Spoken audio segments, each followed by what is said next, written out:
I'd like to talk about a table versus a range inside of Excel. This is just a range of data. I just typed it in. I could go ahead and sort on this, and I could go ahead and filter on this. I'd like to go ahead and convert this into a formal table. Now when I click on this guy, I'm going to go ahead and hold down the shortcut key Control T, and when I do this, I get the Create Table dialog box. I'll click OK, and Excel turns this into a table. I notice I have filter buttons along the top. I can click on my Data tab and turn those filter buttons off. I could also convert this back to a range the way it was before. I'm going to come out here and right click, and under Table in my shortcut menu I'm going to choose Convert to a Range. I'll get a warning. I'll say yes, and this converts back to a range of data, although it leaves the formatting from the table behind. To remove this formatting, I will select the table. I will come up to my Home tab, and over in the editing group I will choose the Clear command and choose Clear Formats. And I'm right back where I started. Let's point out some visual differences between tables and ranges.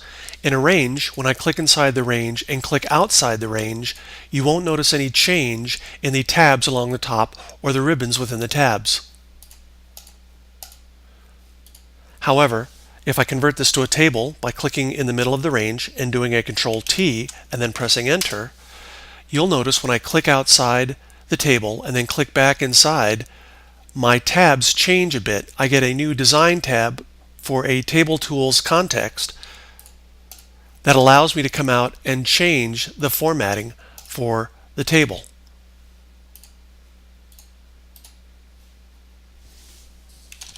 I also get these filtering buttons along the top of the labels. I can click in the middle of the table and choose Data, and then choose Filter to turn those off if I don't want to see those. Note, if I were to come out here and right-click this table and choose to turn it back into a range, I'll say yes. I have a range, but the formatting stays behind. If I were to convert this back into a table by doing a Control T and then clicking OK, it turns it back into a table.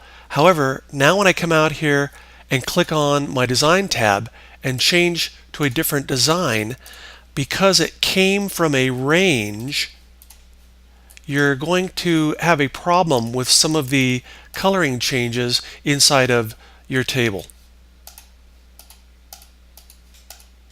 What you're going to need to do is to take this and convert it back into a range,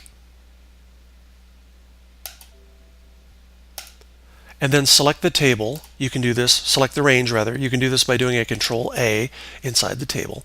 And then I will come out to my Home tab and choose Clear Formats. And I'm right back where I started. It's important to know these differences because Excel will convert a range into a table without telling you, depending upon the actions that you're performing up inside your different ribbons. For instance, if I were to click inside my range here and then go to my Home tab and come up to the Format as Table and choose a format, Excel wants to convert this to a table, which it does. And now it's no longer a range. There are a few sorting and filtering restrictions that you're going to find on tables that you don't have in ranges. So if you want to convert this back to a range, you can do so just by right-clicking and choosing Table, Convert to Range. And then you'd go ahead and just say yes, and I can tell I'm back in a range again. And to clear the formatting, I'll click in the middle of the table, do a Control A, go to my Home tab, click on Clear, Clear Formats, and I'm right back where I started.